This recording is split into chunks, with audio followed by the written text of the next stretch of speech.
all of you had a chance to take a look at the Tesla Roadster sitting out there in the parking lot. It was the one behind the orange cones that looked very different from all the rest of the cars out there. If you didn't get a chance, try to beat Elon out of here tonight and go take a look at it, or at least watch him tear out of the parking lot silently. So, allow me to do an introduction, sir. We've known each other a long time. We have. You know, Churchill Club is 12 letters. Oh, yes, it is. Oh, my goodness. I was just thinking, it was 20, it's hard to believe it was 28 years ago that Rich Karlgaard and Tony Perkins showed me a plan for this. And it was about this, just a few years before I was shown the plan for eBay. And in both cases, I said, I just don't think it's going to work. It's crazy. No, it's just crazy. So let me introduce you. 37-year-old Elon Musk was born and raised in South Africa, but left home at age 17 to make his way in the world.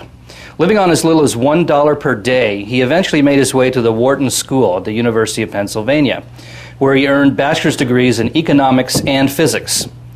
Musk then attended Stanford's graduate program in high-energy physics, where he lasted exactly 2 days before dropping out to form a company with his brother.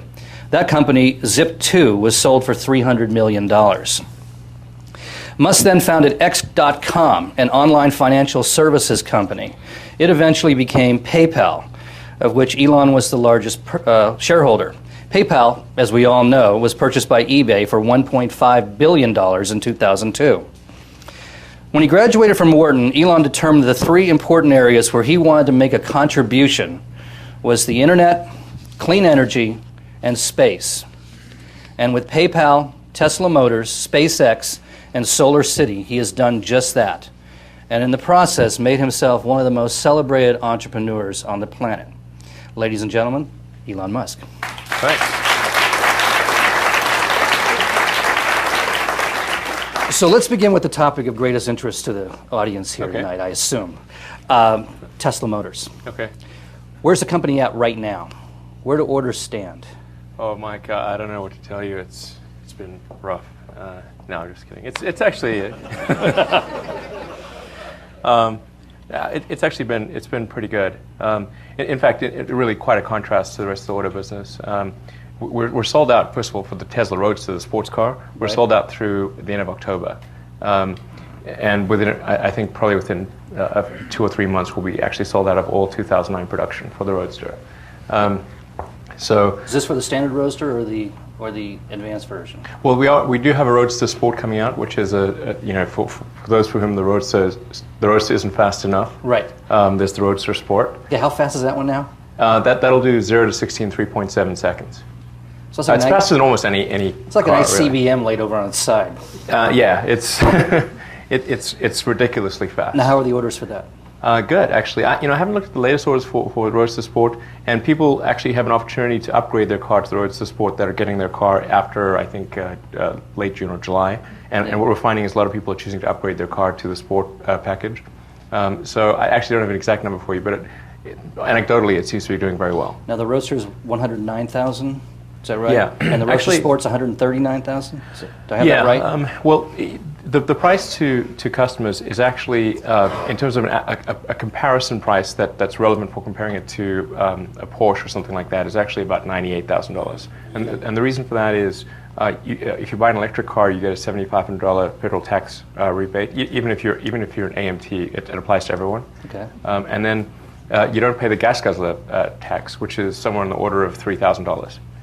So effectively, you're $12,000 discount. Yeah, you're roughly, and it depends on which car you compare it against, because the gas guzzler tax does vary, but it's somewhere between a $9,000 to $12,000 discount, and relative to a gasoline sports car. So in effect, you're talking about a car that's just under $100,000 as a base price, and then the sport package is another $20,000 on top of that, and that's equivalent to like going from like a 911 to a 911 Turbo or something, that kind of thing. Now, if I were to order one right now, if anybody in the audience wants to order one right now, raise your hands. We'll take orders. There you go. If somebody out here were to order one right now, what would it take? What's the deposit and what's the delivery date?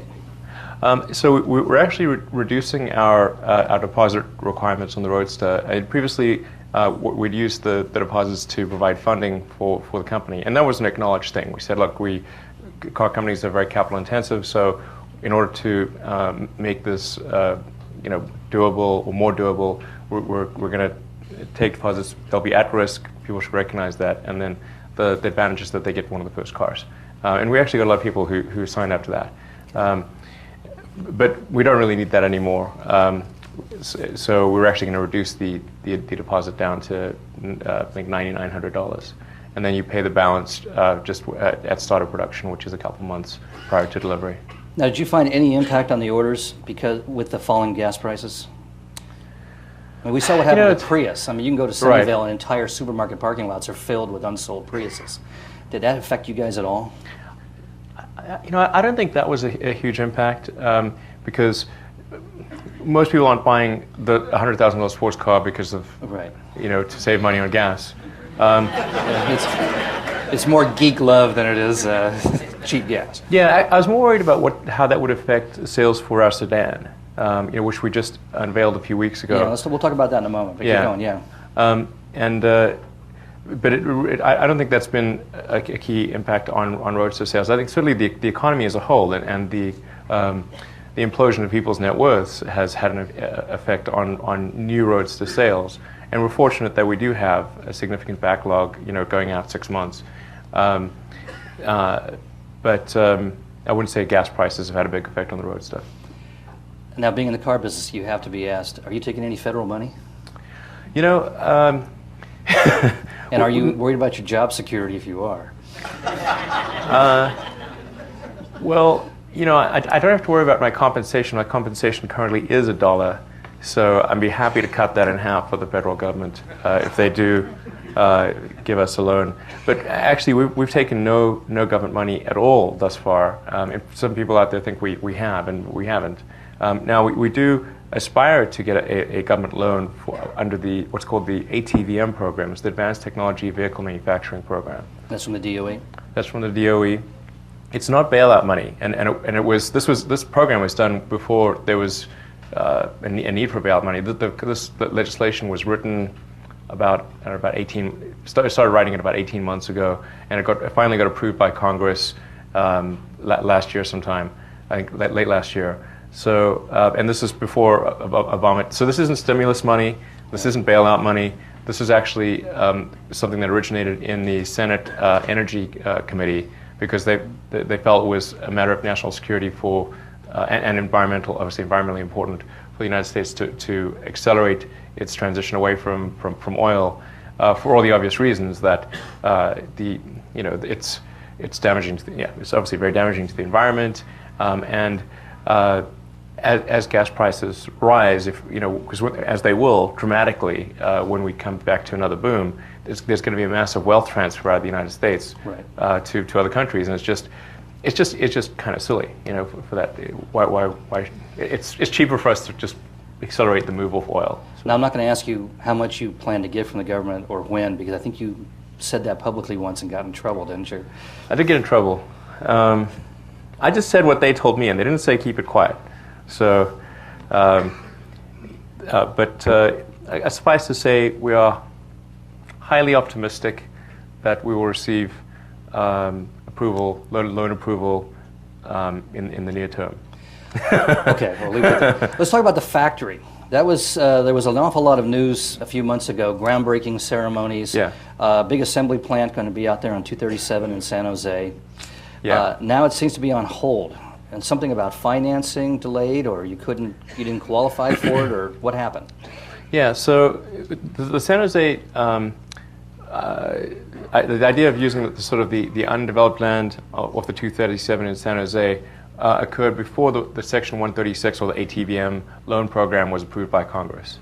And one of the clauses in that ATVM loan program is that you have to, it gives preference to manufacturing facilities older than 20 years, which was actually, so it's sort of a quasi-Buy American clause, because the foreign car companies that have factories here, almost all their factories are younger than 20 years. So it's essentially to bias the cash towards American companies that clause is put in. But nonetheless, it's there, which means we can't do greenfield. Well, I assume there's going to be a lot of empty buildings in Dearborn soon. Is that where you plan on going?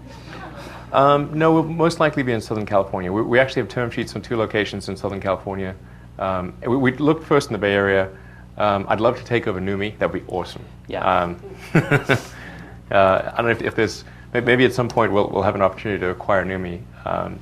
That'd be great. I'll take that in a second. But that isn't available right now, and I don't think we can't afford it really, unless they give it to us. Which maybe they will. I don't know. Now, so where are the cars being manufactured right now? UK? At Lotus? Actually, the Roadster is it's considered a U.S. manufactured car. The final assembly occurs in the Bay Area in Menlo Park, of all places. That well-known auto center. Right. Well, bear in mind, we're talking low production for the Roadster. So This is a production rate of around about 25 a week. That might rise to 30 a week in the summer. So it's not. I mean, when you sort of add that up, that's 5 cars a day. I mean, that's like your average service center could do a lot more than that. So we install the powertrain in Menlo Park. We do final vehicle verification. We do the high-speed tests out at Moffett Airfield, and then we manufacture the battery pack in San Carlos. So it's by value talking about something mostly done here. Where do you do the tests at Moffett? On the airfield. On the runway? Yeah. Have any of you ever seen a Tesla racing down the runway at Moffett Field? Do you guys like to do it 3 o'clock in the morning or something? No, there's hardly any traffic on Moffett. Nowadays, true. Yeah. Let's talk about the new car. Sure. The S. Tell me about it. All right. This really is a great car. I mean, the Roadster is a good car. I think the S is a great car, and I think it's something that will. It's really quite historic, or at least it aspires to be, in that this will be the first mass-produced highway-capable electric car, and there's never been. This may sound strange, but there's actually never been a mass-produced electric car outside of golf carts. Is it the first non-internal combustion mass-produced car since the Stanley Steamer? Yeah, it might be. Wow. Okay. I mean, there's been hand-built things and conversions of gasoline cars and stuff like that, but not an actual mass-produced electric car. Of course, we have to mass-produce it for that to be true. So that's why I say it aspires to be. This aspiration is that. But if we fulfill that aspiration, then it'll be very historic. This is a car really designed to take full advantage of an electric powertrain. So the packaging is very optimized for that. The battery pack is in the floor pan between the 2 axles, so it's this big sort of flat battery pack. It looks a lot like a giant laptop battery pack. In fact, uses laptop cells. I was going to say, is it still just a ton of laptop batteries? Well, it's half a ton of laptop batteries. Half a ton of laptop batteries. Strapped together. Yeah. No, that's tricky, by the way. So in advance strapping is tricky. Yeah, I bet. Yeah. So you need a lot of processors, right, to manage all that. Yeah. I think we have like 30 or 32 processors or something on board. A lot of them are like little tiny ones. So you must go to bed every night praying for breakthroughs in battery technology, so you don't have to deal with this. No, it's not too bad actually having lots of little cells. I mean, we keep. Believe it or not, that is the highest energy density pack that you can make, is to use a large number of laptop cells. And we keep pushing on the cell manufacturers. And technically, by the way, a battery is a collection of cells. And the cell, if it's just one, it's a cell. And if it's 2, it's a battery. So the cell and the cell is a chemical engineering problem. The battery is actually a mechanical engineering, electrical engineering, and software engineering problem. So there are different types of expertise needed to do that. And in fact, there are many makers of cells, but there's only one maker of large lithium-ion battery packs, and that's Tesla. Of course, there will be others in the future, and that's why Daimler came to us to make the battery pack for the new electric Smart. Right. Now, something I've never asked you. My laptop just about sets my pants on fire. How do you keep all of those from just cooking that car? Are you sitting on your laptop? I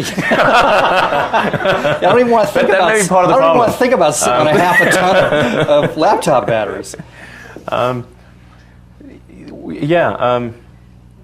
Well, look, what's the worst that could happen? I mean,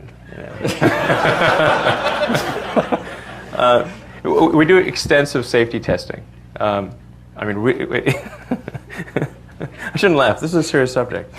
So I'll break it down. Okay. So we start off at the cell level. We use only the finest cells. Corinthian cells. Finest cells. Each one gently observed and carefully prepared. We do actually use the highest quality cells, which come from Japan. They're carefully verified by the manufacturer. Then when we receive them, we check each cell. In addition to the fuse that's built into the cell from the manufacturer, we double fuse the cell, so it's triple fused in total at the cell level. Then the cells are incorporated into modules. The modules are designed to ensure that there's passive propagation resistance between the cells. So what that means is, even if all active safety systems fail and a cell goes into what's called thermal runaway, that energy is contained and it does not spread to any neighboring cells. So this involves insulating the cells, making sure you've got a thermal conduction path to get rid of the heat, so you don't essentially have a chain reaction. So that's quite tricky. But we also never want to get to that. To even losing a single cell. Right. So we have an active cooling system, so the battery pack is liquid cooled. And that also is a tricky problem because you need to be thermally conductive but electrically isolated. Yeah. And moreover, that needs to be true over 100,000 plus miles of bumpy roads. The great problem in real life cars. Yeah, real life cars. Real life cars it is hard to make things last for 100,000 miles and 10 years and that kind of thing. So if you hit potholes and it's getting road shocks from the road, it's getting vibrations, going through extremes of temperature, it gets into an accident. Under all these circumstances, you cannot have the pack catch on fire. Right. Very hard problem, and then also it must be you must be able to make the pack inexpensively. It's got to be pass all the regulatory requirements. You've got to preserve the pack so that you maximize the calendar and cycle life of the chemistry within the cells. Charging. So you have to deal with the DOT and the DOE. Yeah, Any branch of a lot of government departments. Yeah. Tell me more. I don't want to go into too much minutiae. Tell me more about the car. Yeah, sorry. What's the experience like? I should have said. Yeah, I'll give you the sales pitch on the Model S. Okay, so this is a car that has a range of up to 300 miles. It seats up to 7 people. That's 5 adults plus 2 kids. And the way we get the 2 kids is it's kind of like the old station wagons. We have 2 rear-facing kid seats in the back. That's an option that you can order. I remember those days. Yeah, I mean, it's not great being in the back, but I guess it could be kind of fun if you're a kid and you can sort of watch all the other cars and stuff. And most people, when you put 7 people in a car, it's almost never 7 adults, and it's only occasionally, rarely is it 7 people. So we try to make something that could substitute for your SUV. So you don't have to have cart this gigantic 7-passenger SUV all over the place. It will be 5-star crash rated, and that's a very hard thing to achieve. In fact, today's 5-star will reduce to a 3-star in 2 years. Right, they keep moving the bar. Yeah, they keep raising the bar on to what's necessary to achieve a 5-star. So people might think, oh, I've got a 5-star today, it'll be like a 5-star in 2 years. No, that's like a 3-star in 2 years. I mean, you basically have to be, a Sherman tank level safety to get to 5 stars. We will be at 5 stars. I'll have my own kids in the car. We're not going to make something that's less than 5 stars. And you got to pass all the kids, too. Yeah, we'll be fully occupied in the car. And so the challenge then is to make it super safe, but not super heavy. So it is quite a difficult mechanical engineering problem and mass optimization problem. And actually, arguably, it will be safer than an SUV because it'll have such a low center of gravity because the battery pack is in the floor pan. that you're not going to have the tip over risk. It's going to stay on the ground. Yeah. So I mean, if you're going on like some mountain path or something and you go off the side, I mean, it doesn't matter how many airbags you got. You know, right. You're toast. So you want to make sure you don't have tip over risk, and then so on tip over risk, you'd actually win against an SUV. Tell me a little about the ergonomics. I hear you have some innovations on the dashboard. Absolutely. And that sort of thing. So for the interior approach, you can think of it like a giant iPhone. Okay, that's the center console. So imagine a 17-inch diameter iPhone, and that's the basic thought there. And 3G wireless connected. Really? So, yeah, absolutely. In fact, so it'll have your controls, your standard controls for stereo, HVAC, but it's also going to be able to connect to the internet. So you want to do Pandora radio, if you want to do YouTube, whatever you want to do. It'll have a browser. So it's just Linux running a browser. So if you want to look at your email while you're not driving. And in fact, there's some sort of interesting ideas people thought about. Well, like maybe you could have it read out your email to you while you're driving. Right. And do voice commands on the computer. And so and nice to allow people to develop applications that could run on the computer, because it's a full-fledged computer. It's not some sort of dumbed down car thing. And also you should be able to theme the display. So there's a 17-inch display in front, and there's about an 11-inch display in front of you. So it's user-modified display. Yeah. So there's a read-only display right in front of you, and then a big 17-inch touchscreen in the center console. And you can theme your cell phone, and customize it to your interests and needs. Well, why can't you do that with a car? You should be able to, Right. Seems like a reasonable thing. So if you want to see different instruments on the front, like you care about seeing this readout, that readout, you want it to sort of have a heavy metal look. You want it to look like country and western, whatever. Make it feel like it's more your car, not just something that rolled off an assembly line. So you could have the dashboard of a 67 GTO. Yeah, Stewart absolutely. Warner gauges if you wanted to. You can have it look like steam gauges if you want. Yeah, to. Yeah, right. Absolutely. So this is your 5 Series killer. We're not going to kill. We're looking at 20,000 units a year, so we're not going to kill anything. Right. And we'll impinge on the market share of several cars out there: Lexus, Mercedes, BMW, Audi, Infiniti.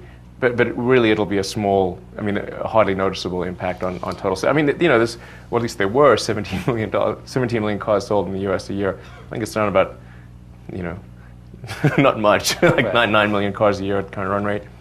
So, if we're even at 9 million cars a year, error. Yeah. Yeah, and at that 20,000 is 10,000 domestic, 10,000 international. So we're talking, 0.01% of the car market. Okay, so give me some performance specs. 0.1%. Give me some performance specs on this thing. Price. Starting price $49,900. 49,000? 900. Well, yeah, okay. And gosh, that's less than 50. yes, that's right. It is. That's right. Only 50 grand. That's half the price. It is. It is You're half selling the the price. Roadster for. Yes. That's quite impressive. Thanks. And now that is after there's a $7,500. Remember that federal tax rebate? That's after the $7,500. Although I haven't taken into account the gas guzzler tax. So in effect, for an apples to apples comparison, it would be a little bit less than that, maybe 47,000 or something like that. And you said distance was on a charge? It can go up to 300 miles, but now the 49,900 one will do 160 miles. Okay. But there will be a 300-mile range pack available, and one of the things we're thinking of doing is perhaps making that something you can rent. So if you can't afford the more expensive 300-mile range pack or don't want it, then that's fine. Get the 160-mile pack, rent the bigger one when you need it. Some other ways we've addressed the range issue is a 45-minute fast charge capability, which is about the limit of the battery chemistry. And then we're designing the battery pack such that it can be switched out faster than you can fill a gas tank. Which in principle, if you think about it, this is basically a big laptop on wheels. Right. And if you can switch out your laptop battery, in 30 seconds, well, why can't you do that with a big one? You just need something that can simulate a hand at a large scale. Those 2 little clips and that 500-pound battery pack falls out. Yes, not something you can do by hand. Right. But you do need special equipment at sort of a battery pack swap station. And there's companies out there that are looking to do swap stations. Now, weren't you talking about your solar company, weren't you talking about having solar panels that people could put on like the roof of their house? Yeah, and absolutely. do home charging for a quick 75 miles or whatever it was? Well, the most efficient thing to do is to actually put solar panels on the roof of your house and just have them basically power your house, particularly during the day, because during the day is when you encounter peak load, right. And they have to put the least efficient power stations online during the day, and then at night, at night it's actually better to charge your car at night. So it's better to like decouple it effectively. Okay. So if you want to be truly green, then you just need to say, okay, well, I'm going to generate more energy via solar than I consume in my car. Although the Model S will have a solar panel option, so you can put solar panels on the roof of the car itself. On the car itself, okay. Yeah, and there's some interesting ideas to potentially have solar carports, and if you want to get some really sort of crazier ideas, are to like try to coat the whole car with some sort of amorphous photovoltaic coating, and have the whole thing be one big solar panel. Yeah, yeah. Now there was talk for a while, and I guess you've abandoned it, of even putting a gasoline engine in. Yes. Is that gone? It is gone. We looked closely at the whole plug-in hybrid thing, and I guess about a week ago or so, there was a guy who sent me an email. He's like he runs like a Bolt site or a GM Bolt site or something. He's not working for GM, but he just said, so why isn't Tesla doing the range extended electric vehicle approach, the plug-in hybrid thing? And I just sort of gave him a kind of a matter of fact, this is why we chose the strategy of one another. And then, it's all over the place like, I'm trashing the Bolt. I'm not trashing the Bolt. I hope the Bolt is successful. And I've said so many times. But I'm just explaining why did we not do that. So I'll explain here. I mean, basically, what it comes down to is, it's a technical point. Because we had to sort of drill into it quite deeply to appreciate why it wouldn't be ideal, in our opinion, to have a plug-in hybrid. If you go from, say, if you consider a 200-mile range pack versus, say, a 40-mile range pack, it sounds like you have a pack that is 1/5 the size, right, for the 40-mile pack. But that's actually not true. So, because what happens is the 40-mile pack has to generate, particularly if it's a range extended electric, so you're not, the 40-mile pack has to generate 5 times the power. Right. Although technically you could have the motor running, and so maybe it only has to generate 2.5 times the power. But then you're running both simultaneously, and that you're not really being electric if you're doing that. So if you just consider the pure electric case, you've got to generate 5 times the power. But the way it works in battery chemistry is that power and energy work at opposites. You can either have a high power pack or a high energy pack. Energy is total mileage. Power is the rate at which you can take the rate at which you can consume that energy. Right. So in effect, you then push to a low energy density chemistry in a plug-in hybrid case. And because you're hitting the pack so hard, it's working so much harder than the bigger pack, that you have to derate the pack. Derate the energy content. So you end up with something which is close to half the size, maybe 40 to 50% of the size of the 200-mile pack. Okay. And then you've got to add in the cost and weight of the engine, the generator, all the cross connects between the two. You've got to factor in that there's servicing of 2 complete drivetrains. You still have to deal with all the EPA stuff for emissions. And then when you've consumed your 40 miles, which we'll do reasonably free, not every day, but maybe every 3rd day, you're then going to have something which is massive, an engine which is really underpowered. Right. It's going to push this heavy car down. Yeah, it's going to feel like I've got a lawnmower engine trying to power my sedan. And it's going to be running at very high RPM. It's going to be working really, really hard. It's not going to make that 100,000 miles. It's going to be tough. Yeah. And so you really, it's going to feel very anemic on the highway, and so it's problematic. You're neither fish nor fowl. And it stands to reason that if you've got a given mass and cost, and you say to an engineer, make the best electric car for a fixed mass and cost, or you say to an engineer, make the best gasoline car, fixed mass and cost, it's going to be a better gasoline car or a better electric car than if you split the baby. So you're not trashing hybrids, but you just did a pretty good job of trashing hybrids. Well, I could be wrong, you know. I'm just saying that's the reasoning that caused us to focus on electrics and continue the focus on electrics. Let me ask you a Silicon Valley question. Yeah. Your vice chairman, and for a long time the CEO of the firm, is a name out of the Silicon Valley past.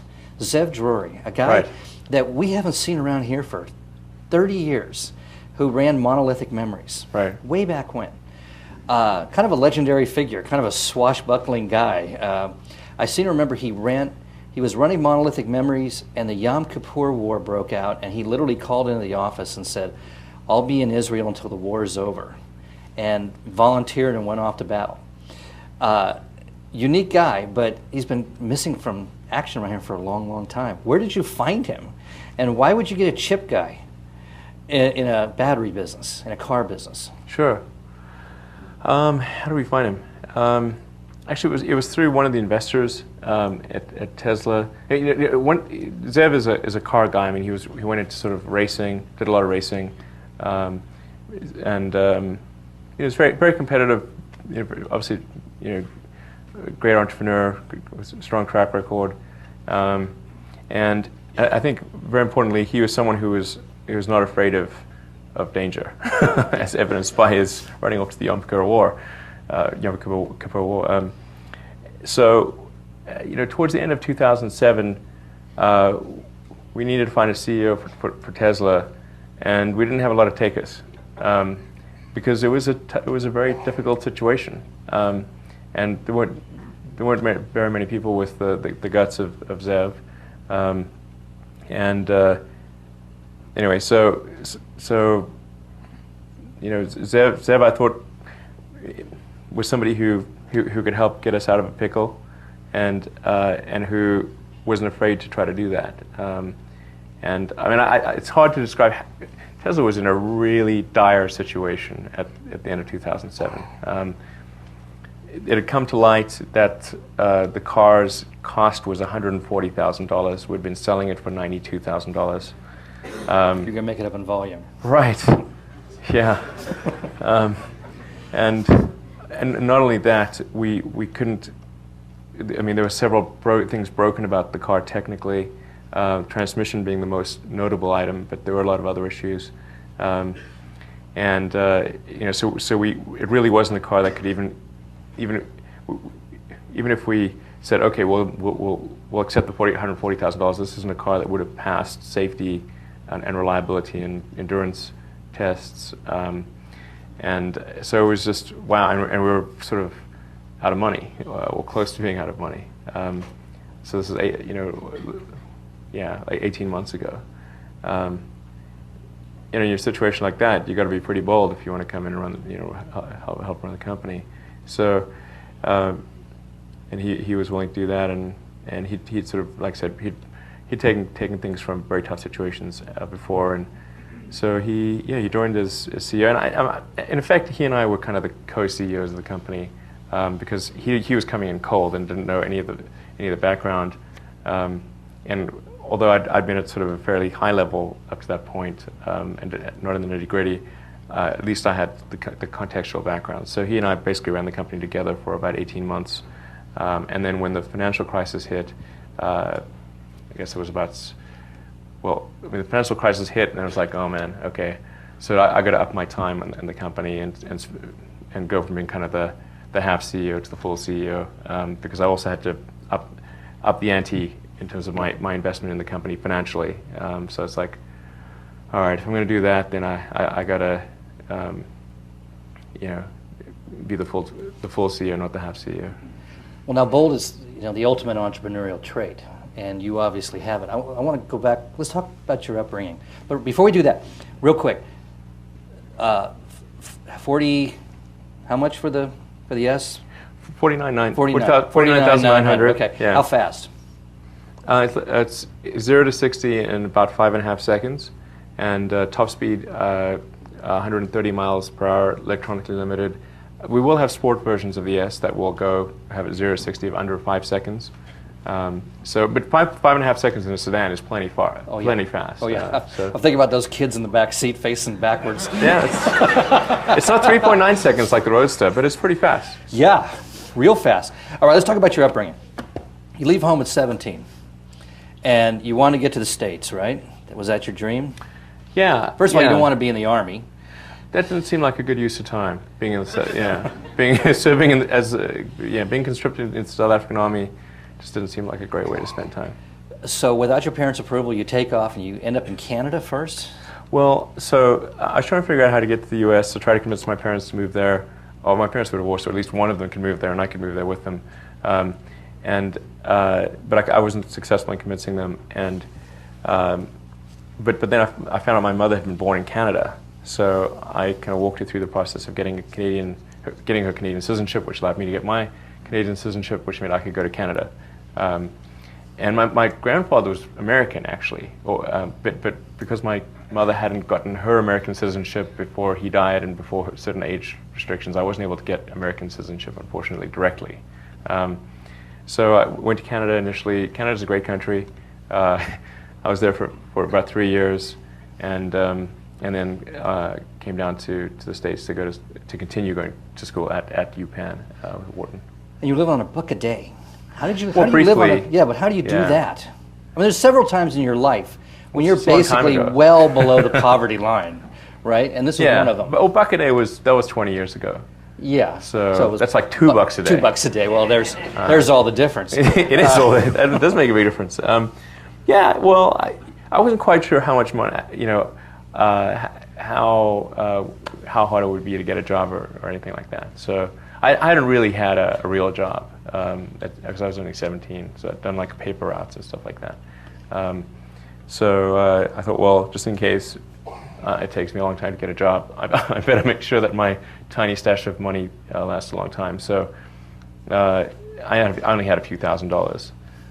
So I thought, well, let me see if I can live for under $1 a day, and you can do it. I mean, you just buy like hot dogs in bulk and oranges in bulk, and scurvy is bad, so you could have an orange, throw an orange in there. So when the blisters start forming on your tongue, it's time to get an orange. An orange every couple of days will keep scurvy away, and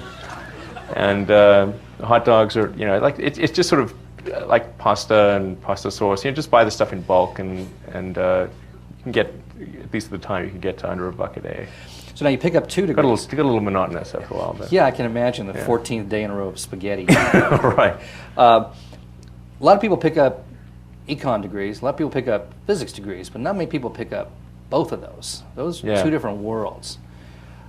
I thought it was relatively unique, and then I found out actually somebody else did it. But yeah, I was. It was. Just I mean, I'm more an engineer than anything else. Engineering and design is my interest. But I figured if I don't learn the business stuff, then somebody else is going to make me do things I don't want to do.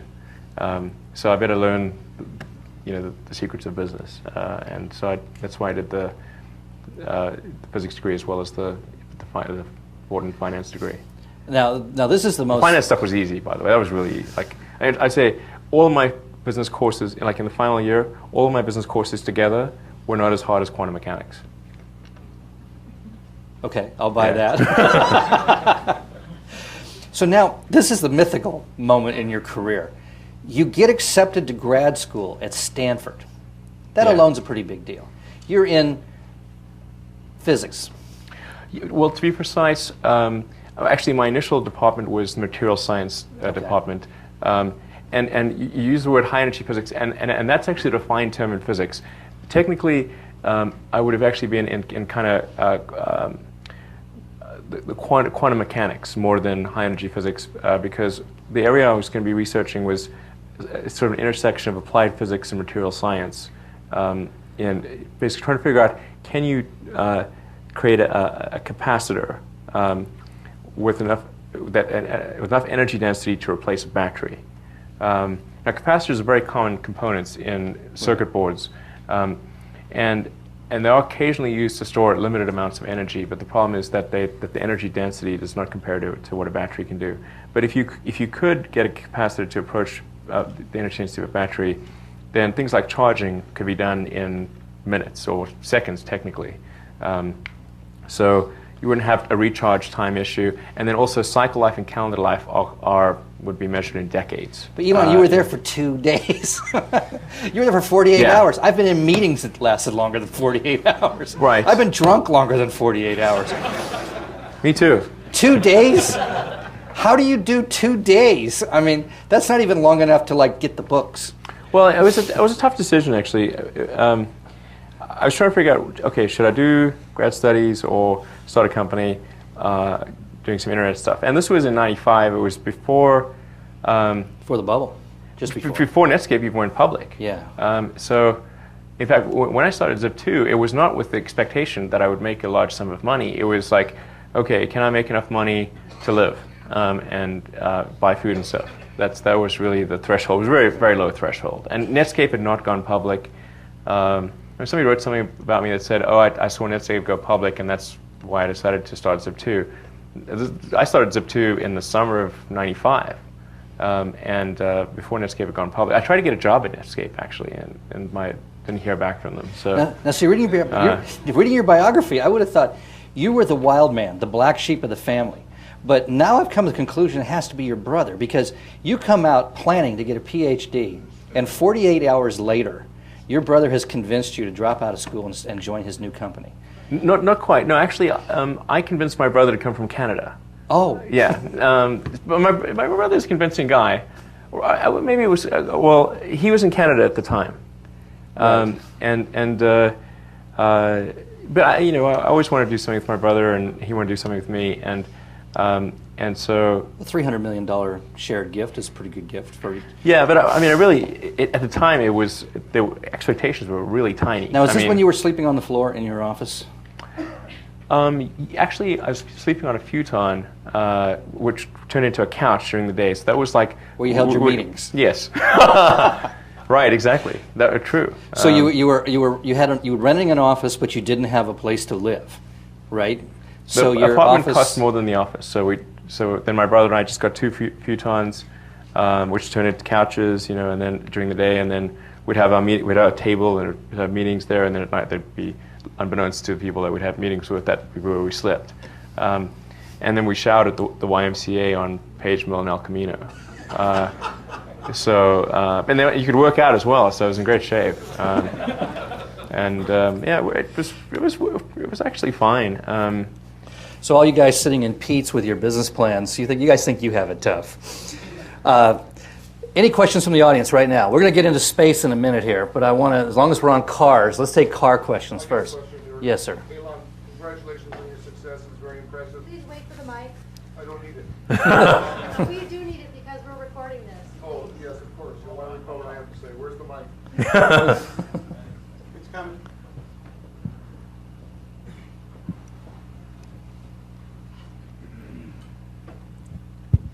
Thank you. I'm very interested in your idea about email being built into your next car.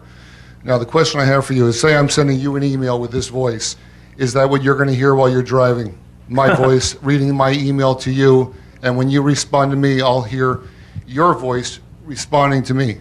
It's just an idea, so you got it from me. Just keep it in mind. You don't have to respond right now, yes or no. Thank you. Okay. Everybody sign an NDA on the way in?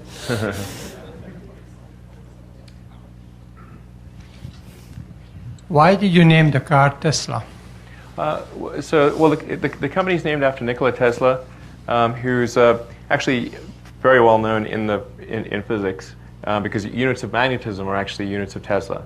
And I mean, he came up with a number of innovations. He also went crazy, but so hopefully that's no indication of the future of Tesla. But I mean, he was a great man, and didn't get. I think the popular side of things hasn't gotten quite the recognition that he deserves. So it was a choice between Tesla or maybe Faraday, after Michael Faraday. So So capacitance is measured in farads, by the way, in farads. So. Could you give us your perspective on the future of Detroit? Future of Detroit, wow. Well, clearly the companies are going to be smaller than they used to be. I don't think I can actually. I'm not sure I could shed any light that people don't already know about Detroit, and that it's going to be a much smaller industry than before. I think there's a good chance it will emerge healthier from this process than it's been in recent years. I mean, GM and Chrysler in particular, and to some degree Ford, this was inevitable. It was only a question of when. And so the financial crisis kind of accelerated the inevitable, but it didn't. It would have happened anyway. There need to be substantial reforms on the management side and on the labor side, and I think really they need to get back to. They need to focus on producing great products. That's what it really comes down to. If you say who makes great cars, how many people in this room would say GM? It's kind of unusual. People say that. If you said, tell me who makes the best cars in the world, it might be a Toyota or a Daimler or a BMW or an Audi or something like that. So, I mean, that's really what great companies are built on great products. Hopefully. But now, once you prove mass production of an electric car, why wouldn't the M&A guys from General Motors and Ford come knocking on your door? Well, I point out that there needs to be some currency for that acquisition. Right. And the stock isn't worth a lot, and right. And they don't have any cash. They're not going to give you. You're not going to take equity in General Motors. No. So I mean, I made this comment actually several months ago. I was a little more flippant when I say, well, what if General Motors calls up and what if Bob Lutz, who's no longer on the board, calls up and says he'd like to acquire Tesla? What would your response be? I say, well, you can't afford it, and that's just true. I don't think they can afford much of anything. They just don't have the cash, and the equity's not worth anything. One more car question out there, and then we'll go to space. How would you compare Tesla with Fisker Automotive?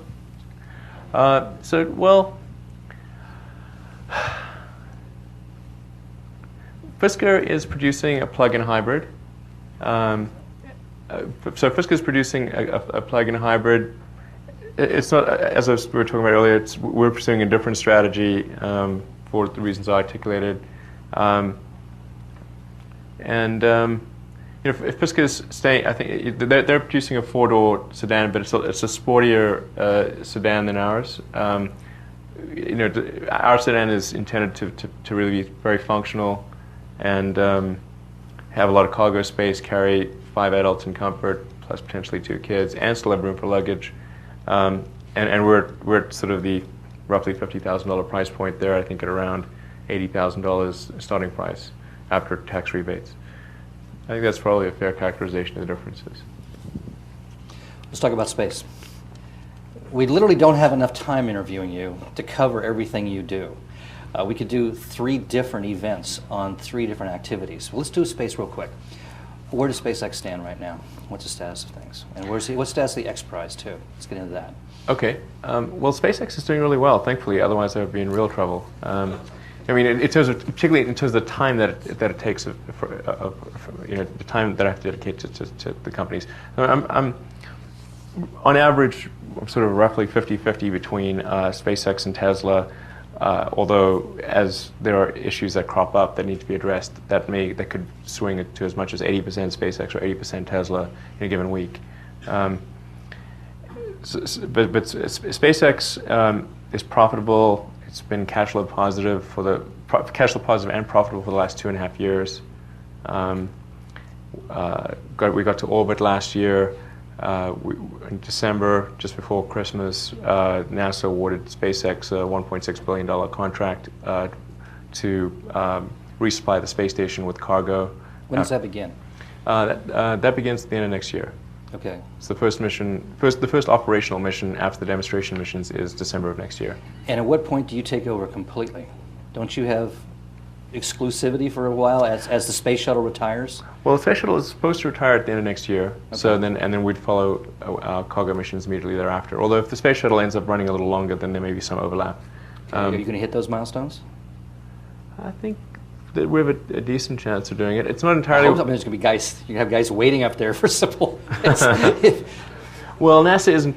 I don't think NASA's counting on us being there exactly on time. They do have some contingencies, and we're certainly going to do our best to meet those timelines. I think we can. We don't have. It's not fully within our power because, there's NASA as well. We've got to meet all the NASA safety requirements, and if they levy requirements on us that we don't yet understand or appreciate, or they're new requirements, then that could push out the effective date of the first operational mission. But I don't think it's going to be much beyond the end of next year. So I'm curious. I've always wondered about this about you. Space exploration, rockets are the stuff of governments, large countries. Yeah. Did you have an epiphany one day where you just said, to hell with it, I'm going to actually do this myself? I'm going to create a commercial space company? yeah. I mean, who Sort comes of. up with that idea? You in the shower? It is kind driving to the of office? out of left field, yeah. Well, you mentioned the areas of interest that I had in college. One of them was space travel. In particular, the extension of life beyond Earth, to like making life multiplanetary. I actually, when I was in college, I didn't think I would actually be a part of space. I was going to say you're the only guy who thought of this stuff that actually did it. I mean, there are millions of people that think, "Oh, I'm going to do this. I'm going to be an astronaut when I grow up." Not many people actually build rockets. Yeah. When they're 35 years old. Right, and actually, when I was in college, it wasn't these are the three areas I want to be involved in. It's these are the three areas that I think will most affect the future of humanity. And I didn't. If you'd asked me in college, do you think I'd be involved in space? The answer would have been almost certainly not. I thought it would be highly unlikely because you need billions of dollars. You need to be a government, and actually, there's only like a handful of governments that can even do that. Right. So it wasn't with the expectation that I didn't expect to be involved in space. But as a result of PayPal, the capital I got from that, I could do something in space. And it actually, the space stuff, it actually came from a conversation that Deo and I, where is Deo? Yeah, there he is. So we were coming back from Deo's parents' place in Long Island, and Deo asked me, like, what am I going to do after PayPal? And I said, well, I thought maybe there'd be something philanthropic that could be done in space that would get the public more excited about space travel, and in particular, sending people to Mars. And I said, but I'm sure NASA's got that covered, and so I'll go look on the NASA website for when are we going to Mars, because of course it should be on the website, like, we're going to Mars in this year and this is how we're going to do it. But there was nothing at all about people going to Mars. I was like, I just don't understand why there's nothing about people going to Mars. Because if you look at the literature in the 70s, it was all about, well, we went to the moon, now we're going to go to Mars. Right. And so what happened? And there was the space shuttle, and the space shuttle turned out to be a really big mistake. And it could barely get to low Earth orbit. Forget about Moon or Mars or anything like that. And so I thought, well, geez, maybe I can do something that's going to get the public excited about Mars, and that will generate congressional support, which will turn into funding for NASA to go do this. And looked at a few different options. Actually, Adeo and I did a couple of trips to Russia to look at buying some refurbished Russian ICBMs. Right. That's just change the telemetry exciting a little bit, yeah. Yeah, make sure you shift the payload. Like, which button do we press? And meanwhile, NASA lost the blueprints for the Saturn V rocket, right? So you couldn't rebuild that. Right. Saturn V was a great rocket. It's just too bad that we should just rebuild that rocket and make it better. Like, just improve on that rocket. It was a good design. It's so much better than the space shuttle. So are you going to put a not man even on Mars? comparable. Are you going to put a man on Mars? You and I have a bet. I haven't Yeah. forgotten the bet. Right. We were in a plane flying over the North Pole under the Aurora Borealis, Right. as a matter of fact, and we made a bet. You believe that you would put a man on the moon by 20. Not on the moon. Oh, I'm sorry, on Mars. Yeah. By 2020 maybe? I think it was 2020 or 2025. Okay. You gonna make it? We'll try. What's the next milestone for SpaceX? Well, there's the next big milestone will be launching Falcon 9, our big rocket, which hopefully will occur towards the end, around the end of summer. That's the rocket that'll be used to carry our Dragon spacecraft to orbit, and Dragon spacecraft is what will service the space station. So Falcon 9 is a pretty good sized rocket. It's actually the most powerful single core rocket in the U.S. fleet, more powerful than what Boeing and Lockheed make. much does it Before considering side boosters. How much each one of these cost? On a per flight of Falcon 9, Right. about $40 million. Those are big bets. Yeah, and then if you add a Dragon spacecraft on top of that, is about the same. And then there's various NASA overhead. So you're making a things. $100 million bet when you Yeah, light right. the fuse on that thing. Yeah, and that's a deal in the rocket world, by the way. For only $100 million, we will carry some cargo to orbit. So launching Falcon 9 will be the next big one. There's a sort of smaller milestone, which is an upcoming Falcon 1 flight, maybe as soon as the end of this month. That'll deliver our first operational satellite to orbit, which is the Malaysian satellite.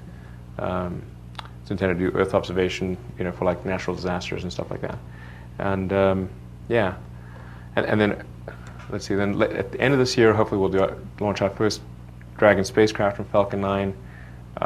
It won't go to the space station. We'll do sort of basic orbital maneuvering and re-entry, and then next year we go to the space station for the first time. Okay. How long is the contract for the space station? How long? How large? Yeah. How long? How long? It runs through approximately 2015. Okay. And although I think it'll be extended beyond that, because Right. It's just that the operational plan for the space station kind of only goes to 2015. So, Frankly, in theory, if you get this right, do we need NASA anymore? well, absolutely. Well, NASA, we aren't a customer to NASA. Right. Right. NASA is our customer, I should Right. say. So they're our biggest customer. And in fact, when NASA does developments, although in all circumstances prior to this, NASA has had the sort of made the design decisions. The implementation of those design decisions has been done by aerospace contractors. Right. So the novel thing here is that for the first time, NASA isn't dictating the design. They're simply saying, we need cargo delivered. We're willing to pay. Giving you a performance contract and letting you do the rest. Right, Yeah. right. It's sort of more like FedEx, Yeah. or SpaceX. We deliver. Yeah, absolutely. Any questions about space, guys? We have one down here.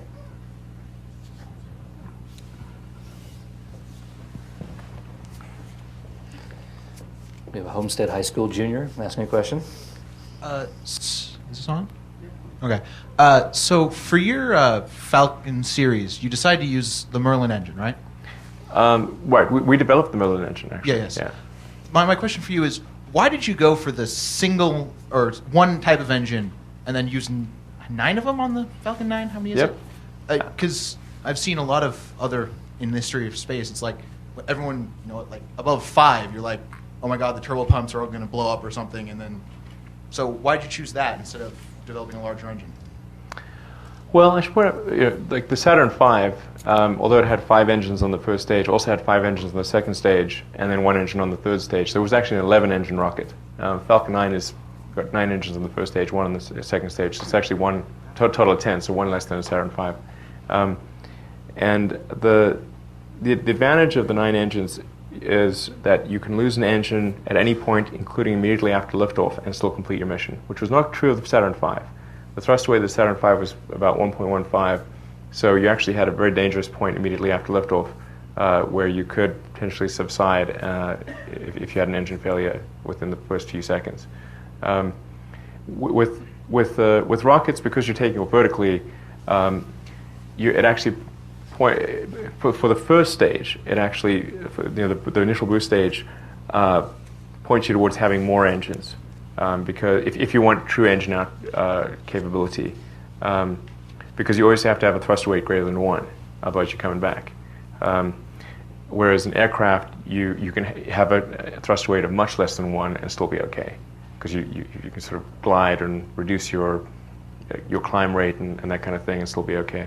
So it actually it does push you to have more than say, like, 747's got 4 engines, but the equivalent for a rocket would be some number greater than 4.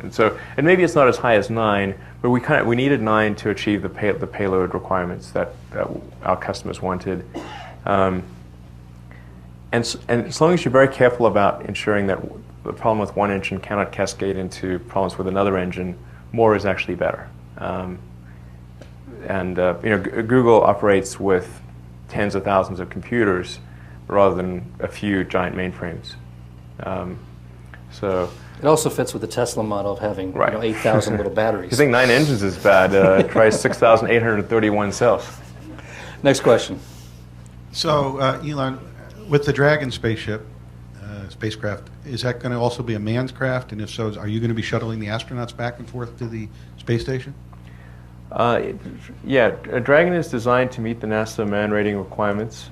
There's a few key documents there regarding structural safety margins and redundancy. It's designed to meet those requirements. There's G-loading, max G-loading, and dealing with worst-case abort conditions and that kind of thing. All those things we're designed to meet.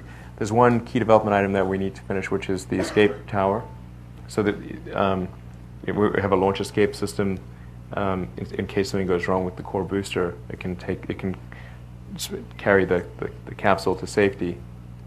It's also something they had during the Apollo era, but they don't have that for the space shuttle. And really the two weak areas of the space shuttle, and the two most dangerous periods for a manned vehicle are during the ascent phase and the descent phase. There are fundamental architectural flaws with the shuttle approach. One is on the ascent phase, there is no escape system. They decided they didn't need an escape system because the shuttle would never fail. Really? We're like, wow, okay. So there's no escape system. If anything goes wrong on the ascent, it's curtains. And then on reentry, particularly the initial part of reentry, which is the high heating point, because it's not a naturally stable vehicle. You've got to have control surfaces and wings. So it has control surfaces and wings. So if anything happens with the control system, so any the electronics that don't work or malfunction, or there's a hinge that isn't working properly in one of the control surfaces, that's it, you're toast. It's not naturally stable. It has to be controlled, and then the heating rate goes with the square of the radius of whatever you're dealing with. So if you've got a wing leading edge that's got a very, effectively got a sharp radius, you have a very concentrated heat, which limits the material choice to some very brittle materials. In fact, it'll only work for Earth orbit reentry. If you come in at a higher velocity than low Earth orbit velocity, there's no material known to man that can withstand it. So actually, for like the moon, you couldn't use a winged vehicle. It's impossible. It's not like, if you think of the Apollo era, okay, they had airplanes back then. It's not like, oh wow, wings, what are those things? The designers of Apollo, von Braun and the others, were very familiar with aircraft. If they thought wings made sense, they would have said, let's put wings on this thing. But they don't. When it comes to space, wings are dumb, just as you don't make an airplane look like a boat. It's different medium. So if when they retire the space shuttle, how are they going to bring the astronauts back until you and get them up until you're able to do that? The Soyuz. Okay, the Russians will do it. Yeah. So the Soyuz is a good. I mean, I would definitely prefer to ride on the Soyuz than the space shuttle. You have an escape system on the Soyuz. Oh, and then of course on reentry, a capsule, a blunt body reentry capsule, can be designed to be naturally stable, so that even if all the control systems fail, that and you're just lights out, dark, everything's, it's naturally, it's like a shuttlecock. It's naturally stable on reentry, and you don't have to, do anything there, and you can just manually pull the chutes or something like that. So, in fact, that's happened on a couple of Soyuz flights where they've had control system failures. If that had been the shuttle, it would have been curtains. But because it's naturally stable, you don't have to worry about that. And then because you've got that blunt body reentry, the heat shield is much more robust because you've got this really big radius heat shield instead of these sharp radius wings. So it's really a much safer design. I believe there's never been a fatality on the Soyuz, which has been going much longer than the shuttle. Many more flights. So, Elon, how do you keep these two different things separate in your mind? I mean, you're dealing with two massive industries, very distinct worlds. I mean, do you have to like literally say, oh, wait a minute, I'm doing rockets right now. No, I'm doing cars right now. And how do you segregate those two things?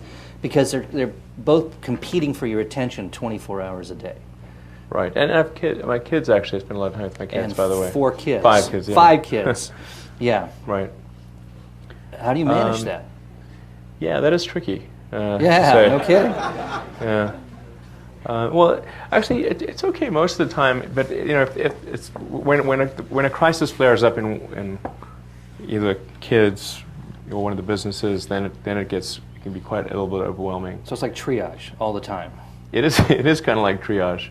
I mean, the rocket business and the car business are pretty hard in the best of times, and these are not the best of times. Next question. You don't like wings? I don't like wings for things that go to space where there is no air. I mean, my understanding of the reason the wings were on the space shuttle was so they could land where they wanted to. Oh, okay. So let me correct a misconception then. A blunt body, sort of a capsule, gumdrop style thing, is a controlled landing. In fact, because you still have a lift vector, so you use offset center of mass to create a sort of a tilt in the capsule, and that actually creates a lift vector. And that lift vector, it typically be a lift over drag of 0.2 to 0.3, but that's plenty enough to steer you where you want to go. And in fact, even in Apollo, when they didn't have GPS and they they're really dealing with very primitive electronics, their landing accuracy was a 1 mile radius. And of course, if you can get much better than that with GPS and all that other stuff. In fact, the only error is the wind drift. That's really the only meaningful error. And if you do steerable chutes, or put some like a little propeller that popped out or something like that, you could drop the capsule on the numbers on the runway. Just like a parachutist can steer their flight down to a very accurate location. And then I think you just sort of like flare it just before you get to the bottom, just like a parachutist, and there you are. Next question in the back. I was there several years ago in the Mojave Desert when Spaceflight 1 took off for the maiden voyage. I was wondering, first of all, what was SpaceX's involvement in that program? And do you guys have any plans for taking up civilians into space? We didn't have any involvement with the Bird Rattan Spaceship One, except that I'm a trustee of the X Prize Foundation, and I provided a little bit of the funding to the Ansari X Prize that they won, and I was there for one of the flights. And it's actually it's great that it was won. But it is worth pointing out that there's a significant difference between a suborbital flight and an orbital flight, because space kind of seems like, well, space is all the same thing. But if you look at the energy required to get to space versus the energy required to get to orbit, they're very different orders of magnitude. You need an ideal velocity of roughly Mach 25 to get to orbit, Mach 3 to get to space, if you define space as, say, 50 miles up. And that's a pretty big differential, but it's bigger than that because the kinetic energy goes with the square of the velocity. So you need 625 units of energy to get to orbit, 9 units of energy to get to space. So you're about 1.5% of the energy, one versus the other. So the requirements are really way different. So you need, in fact, it's only just barely possible to escape Earth's gravity well, just barely. If you look at the size of a Saturn V, for example, that ultimately took 2 people to the surface of the moon, one plus one who was orbiting the moon. That was a really gigantic vehicle. I mean, it's like the size of an office building, and it got 2 people to the surface of the moon. Next question. Why do you think multi-planetary existence is important? Excellent question. So you have to say, well, how do you decide that anything is important? So there's, I think the lens of history is a helpful way to distinguish more from less important things. And the further out you zoom, the more you can distinguish the less important from the more important. And if you take a look at the whole 4 billion year history of Earth and the evolution of life itself, and say, well, what are the really big milestones in the evolution of life itself? And you can point to, obviously, single-celled life and multicellular life, differentiation into plants and animals, movement of life from the oceans to land, the mammals, consciousness. Sort of those are the biggies. And those stand above I think the parochial things, concerns of humanity. But I think on that scale would also fit life becoming multiplanetary. I think it would be at least comparable to life going from the oceans to land, arguably more so, because at least oceans to land could be a gradual affair. If it got uncomfortable, you hop back in the ocean. It's a lot harder to go over, to travel 1 billion miles over, irradiated space, and then land in a hostile environment and create a self-sustaining and growing, life ecology. That's really hard. And in fact, this is the first time in the 4 billion year history of life itself that it is even within the realm of possibility. So I think, therefore, if something is important enough to figure on the scale of the evolution of life itself, it should be at least considered, say, worth about as much money as we spend on lipstick. Maybe not as much money as we spend on healthcare, but that's a lot. But enough on, maybe north of cosmetics or something. I think we should spend a little bit of our resources doing that, and that's just a wise bet for life as we know it. So it just seems like that should make it important enough for a little bit of money, like maybe 0.5% of our GDP or something like that, and that'll be enough to do it.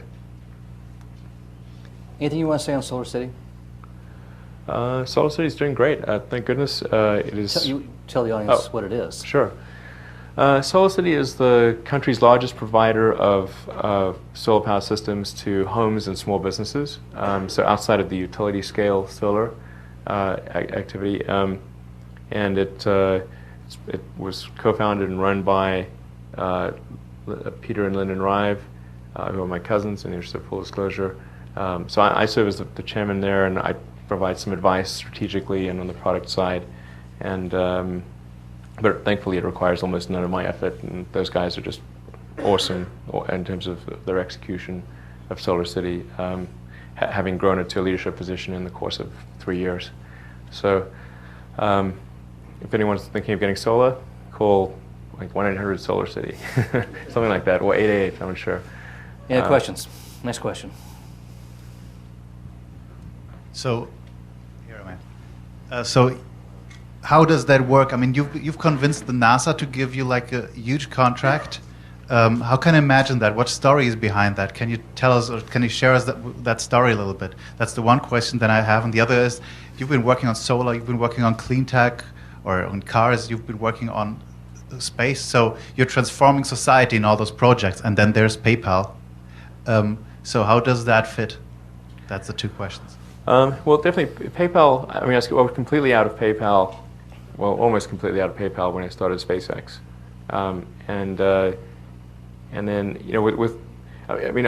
from a business standpoint, my time is really split between SpaceX and Tesla. Almost no time. I spend almost no time on Solar City because it's just running so well by itself, and the guys there are just doing a great job. And there's really not much I can add to what they're doing. But going to the NASA question, it took us a long time and a lot of effort to convince NASA to rely on us.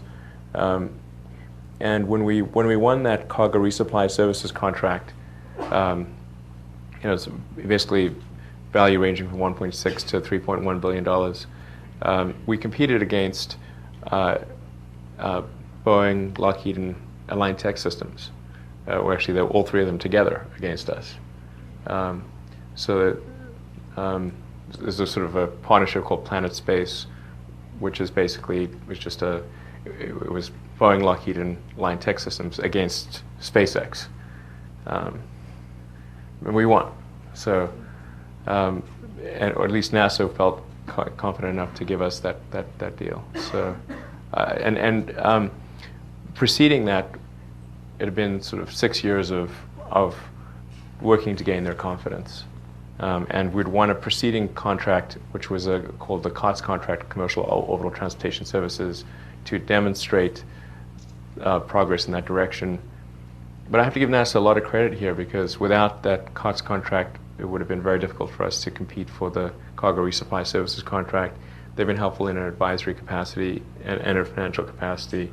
So I think we're very grateful to NASA and appreciative of everything that they've done, because we wouldn't be in a position to have won that cargo resupply contract without their help. So. During that microsecond each day that you actually have to contemplate other activities, what are you dreaming of now? I really, my mind is full. Just dealing with SpaceX and Tesla and then family matters. There are a few areas. I think at some point in the future, it'd be interesting to take a look at fusion. That's a tough problem, and it's something that I think we could solve. But it would, I'd say me. I think humanity could solve that problem, but it is a very tough one. And maybe there's something where I could be helpful there. But that's just completely speculative. It could be totally wrong. Success may not be one of the possible outcomes. Hey, if you can get me to sit on 3,000 laptop batteries, you can get me to sit on a fusion reactor. Yeah. Well, fusion. I think some scale is needed for fusion, probably. Although there's some ideas for having smaller scale fusion. I'm not talking about cold fusion, but sort of kind of fusion at sort of a nanoscale, if you will, like basically very small amounts of fusion in a little container. But it is a very hard problem. And then I have an idea for create double-deckering highways, which I think I thought a lot about when I'm driving to work in LA.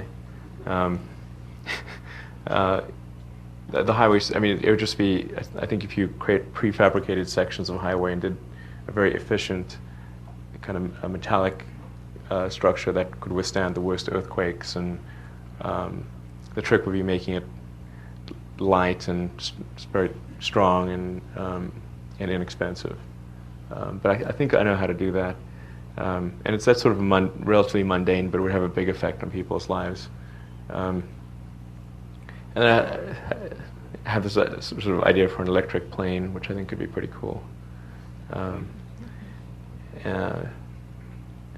Electric supersonic plane. So. That's a lot of batteries. It is a lot. That's a lot of batteries. It is. It is a lot of batteries. Next question. By the way, I haven't heard any of this stuff before. This may be in print tomorrow. Yes. So nobody says that's what I'm doing. You asked me what in the nanosecond, split second of like, I'm like, okay. I've been thinking a lot about the plane one, more than I should. Actually, I try to ban that from my mind. Don't talk to you about it. So I got to stop myself from thinking about that one because that's a very exciting one. I don't think you covered the X Prize, the status of the X Prize, and two-part question: what do you think about a bigger X Prize for battery technology in the U.S.? Sorry, a bigger X Prize for what? For battery. Yeah, I think an X Prize for battery technology would be great if there's a sponsor like the federal government or anyone. I think it's great to incent outcomes rather than it's great to make bets on approaches, but it's also good to incent outcomes. And ultimately, you care about the outcome, not the approach. And that's the good thing about prizes is they don't try to rely on some panel of experts to figure out what the approach is that's going to work, because often those panels of experts are not the people who are going to figure out the innovations that result in the outcome you want. And that's basically why you have prizes. And as far as the X Prize is concerned, there's an automotive X Prize, there's a genomics X Prize for low-cost sequencing of genes. There's the Google Lunar X Prize, which SpaceX is trying to help with a little bit by offering. The only discounted launches we offer are for the Google Lunar X Prize, actually. Yeah, so there's a bunch of stuff happening there, and I think it's a good model. It should be emulated more. DARPA did a great example of a prize thing with the DARPA Grand Challenge. That was there's the DARPA Grand Challenge, DARPA Urban Challenge for autonomous vehicles. That's got to be one of the highest bang for buck items that DARPA's ever done. Because I guarantee if you made that like a DoD contractor and had like, Lockheed and Raytheon and all the usual suspects bid on it, it would have been like $2 billion, and they'd still be working on it. So anyway, I think that there's a lot of room for prizes, and there should be more of them. One more question, then I have one.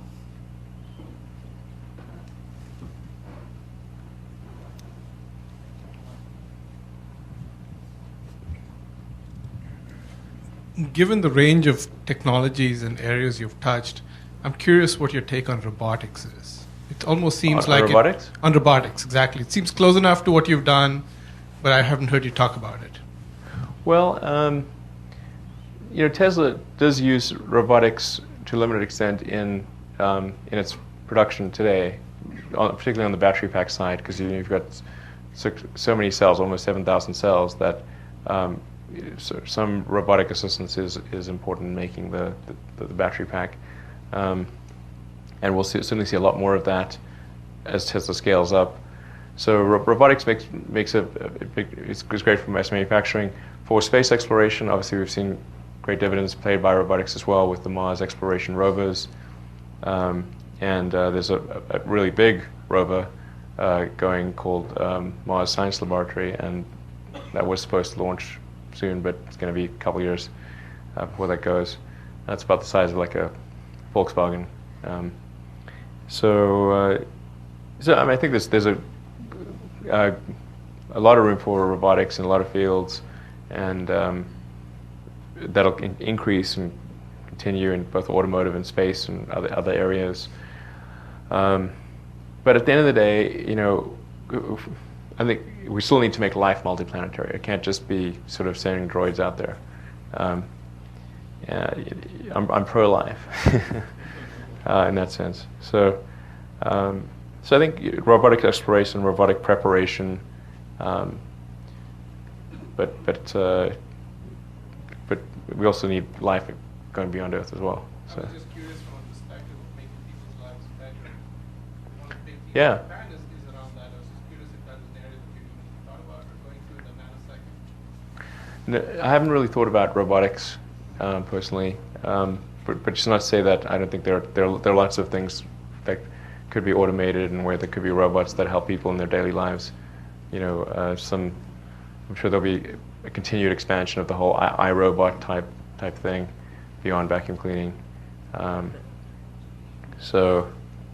Yeah. Yeah, I think it's a great area. So. I have one last question for you. I've followed your career for a long time, known you for a long time. Yeah. You know, for many, many years, you were very successful, but largely anonymous. Yeah, you know, you were a cult figure for a long time. Right. I was underground. I remember seeing you walk you could walk the streets of Oxford, and nobody knew who you were. I saw you. I think I can still do that, by the way. Well, but less and less. In the last couple of years, you've become increasingly a public figure, a celebrity, and your name starts popping up now in gossip pages and websites and that sort of thing. How are you dealing with that? I love it. You love it. Is it interfering with your ability to do what you do? I think I don't like it when people think wrong things. I mean, I'm like far from flawless, so I'm like, but I don't like when people think wrong things about me. And I guess I must say I don't really like the sort of celebrity element. I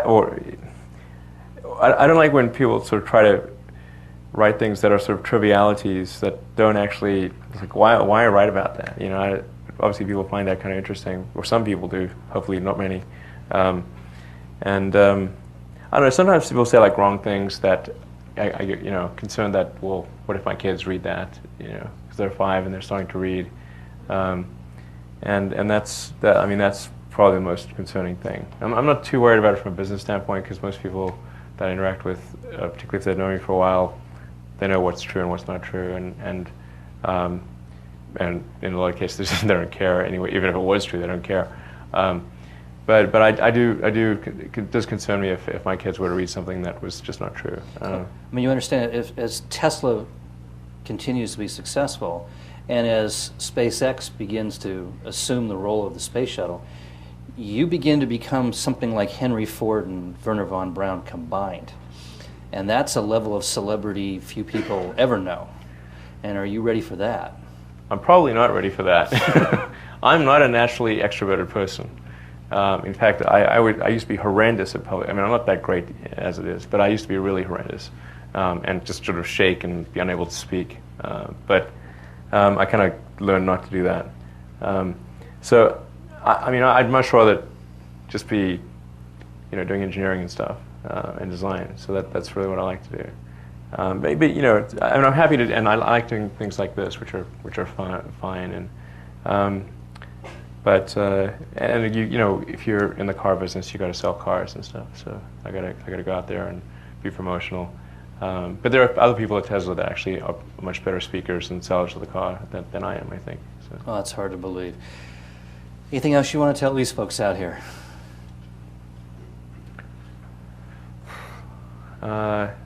He's talked about a lot. I thought there were some really good questions from the audience, actually.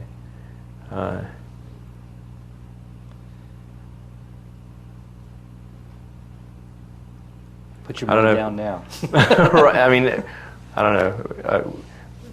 You know, wish us luck. I don't know, something like that. I don't know. I mean, I'm not very. I'm not superstitious, but you never know. I mean, there could be some divine entity that's sort of. If there is, then I hope that entity is favorable. And if worse comes to worse, you already know how to live on $1 a day. Yeah, absolutely. Ladies and gentlemen, the Uber entrepreneur, Elon Musk.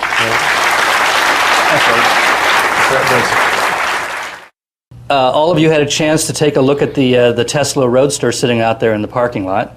It was the one behind the orange cones that looked very different from all the rest of the cars out there. If you didn't get a chance, try to beat Elon out of here tonight and go take a look at it, or at least watch him tear out of the parking lot silently. So, allow me to do an introduction, sir. We've known each other a long time. We have. You know, Churchill Club is 12 letters. Oh, yes, it is. Oh, my goodness. I was just thinking, it was 20, it's hard to believe it was 28 years ago that Rich Karlgaard and Tony Perkins showed me a plan for this. And it was about this, just a few years before I was shown the plan for eBay. And in both cases, I said, I just don't think it's going to work. It's crazy. No, it's just crazy. So let me introduce you. 37-year-old Elon Musk was born and raised in South Africa, but left home at age 17 to make his way in the world. Living on as little as $1 per day, he eventually made his way to the Wharton School at the University of Pennsylvania, where he earned bachelor's degrees in economics and physics. Musk then attended Stanford's graduate program in high-energy physics, where he lasted exactly 2 days before dropping out to form a company with his brother. That company, Zip2, was sold for $300 million.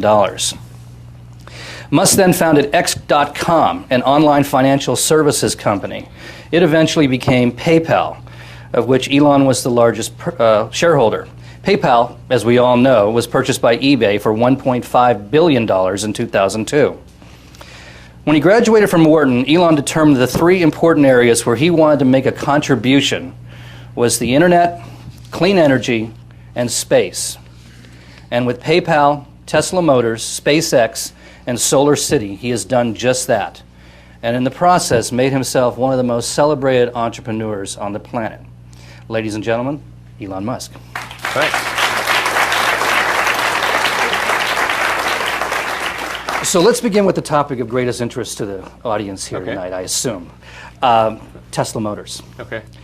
Where's the company at right now? Where do orders stand? Oh my God, I don't know what to tell you. It's been rough.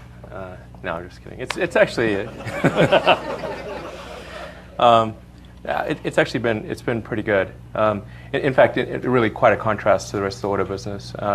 We're sold out, first of all, for the Tesla Roadster, the sports car. We're sold out through the end of October. And within, I think probably within 2 or 3 months, we'll be actually sold out of all 2009 production for the Roadster. So is this for the standard Roadster or the advanced version? Well, we do have a Roadster Sport coming out, which is for those for whom the Roadster isn't fast enough. Right. There's the Roadster Sport. Yeah, how fast is that one now? That'll do 0 to 60 in 3.7 seconds. So it's like it's faster than almost any. It's like car, an nice really. CBM laid over on its side. Yeah, it's it's ridiculously fast. Now, how are the orders for that? Good, actually. I haven't looked at the latest orders for Roadster Sport, and people actually have an opportunity to upgrade their car to the Roadster Sport that are getting their car after, I think, late June or July. And what we're finding is a lot of people are choosing to upgrade their car to the Sport package. So I actually don't have an exact number for you, but anecdotally, it seems to be doing very well. Now, the Roadster is 109,000. Is that right? Yeah. And the Roadster Sport's 139,000.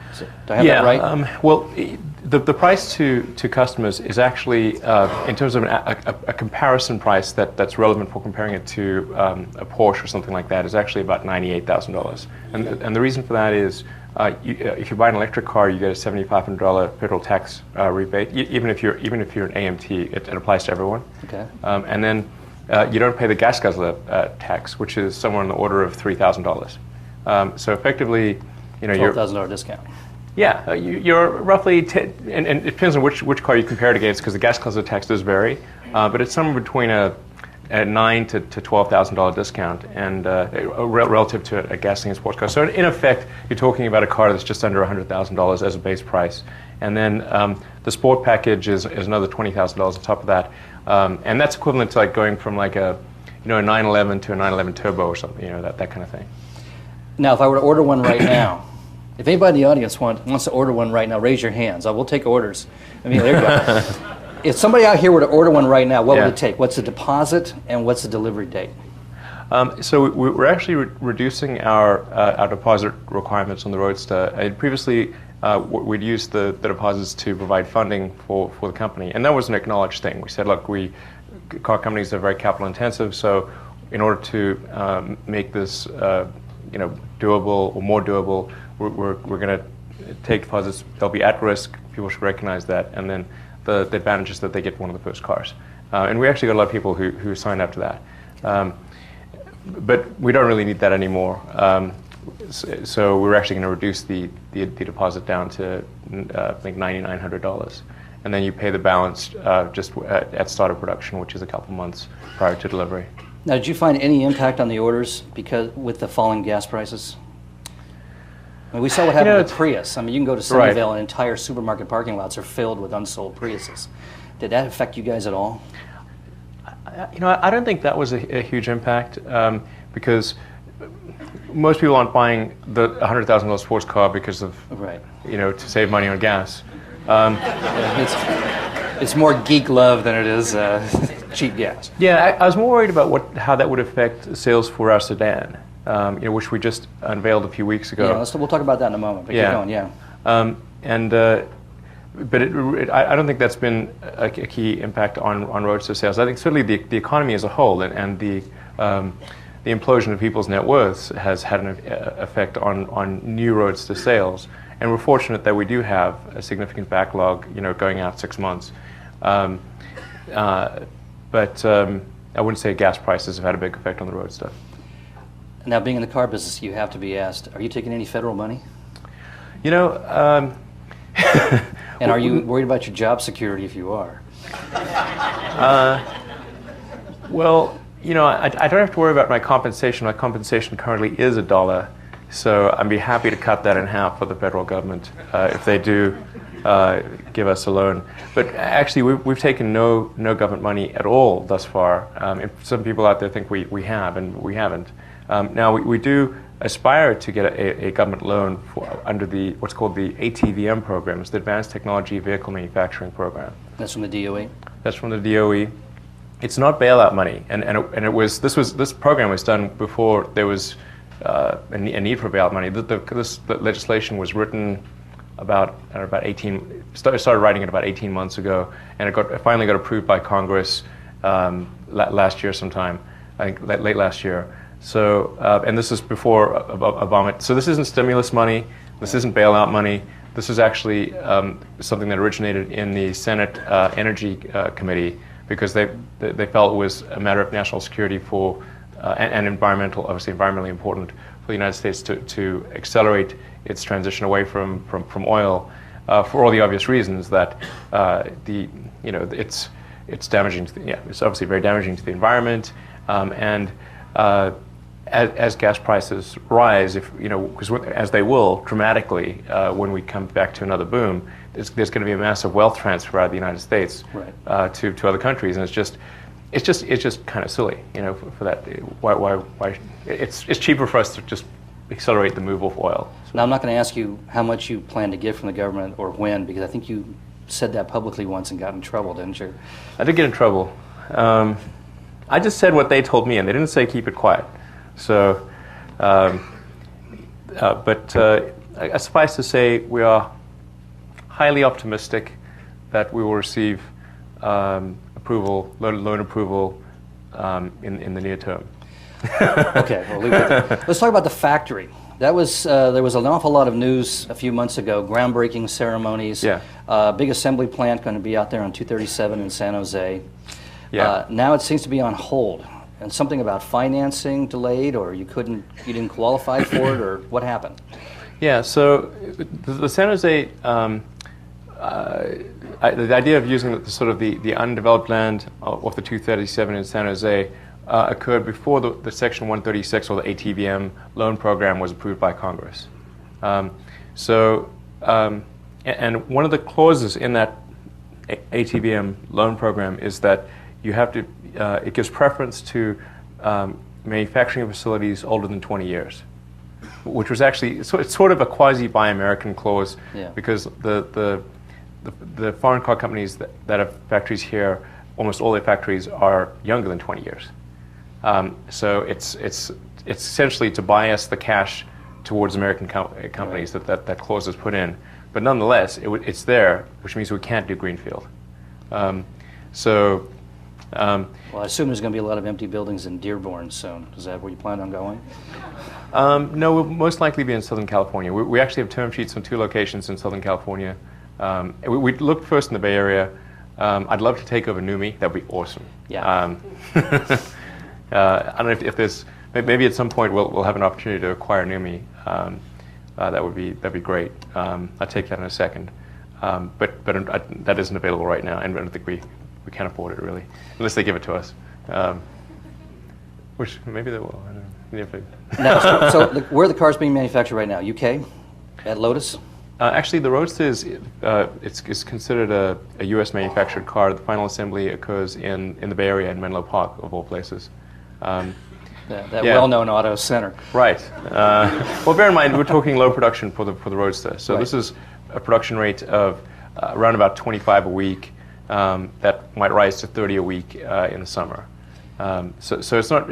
I mean, when you sort of add that up, that's 5 cars a day. I mean, that's like your average service center could do a lot more than that.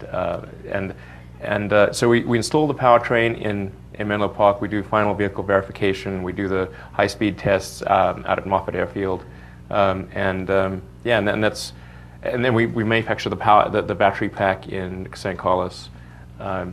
So it's by value talking about something mostly done here. Where do you do the tests at Moffett? On the airfield. On the runway? Yeah.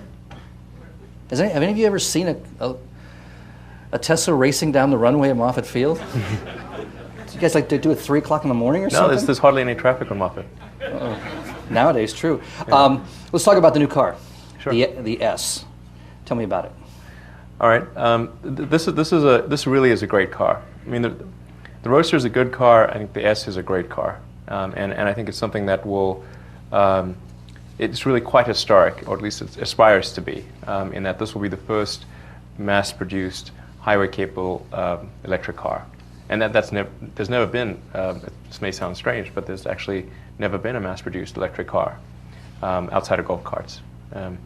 Is it the first non-internal combustion mass-produced car since the Stanley Steamer? Yeah, it might be. Wow. Okay. I mean, there's been hand-built things and conversions of gasoline cars and stuff like that, but not an actual mass-produced electric car. Of course, we have to mass-produce it for that to be true. So that's why I say it aspires to be. That's aspiration is that. But if we fulfill that aspiration, then it'll be very historic. This is a car really designed to take full advantage of an electric powertrain. So the packaging is very optimized for that. The battery pack is in the floor pan between the 2 axles. So it's this big sort of flat battery pack. It looks a lot like a giant laptop battery pack. In fact, uses laptop cells. I was going to say, is it still just a ton of laptop batteries? Well, it's half a ton of laptop. Half a ton of laptop batteries strapped together. Yeah. Now that's tricky, by the way. So in advance.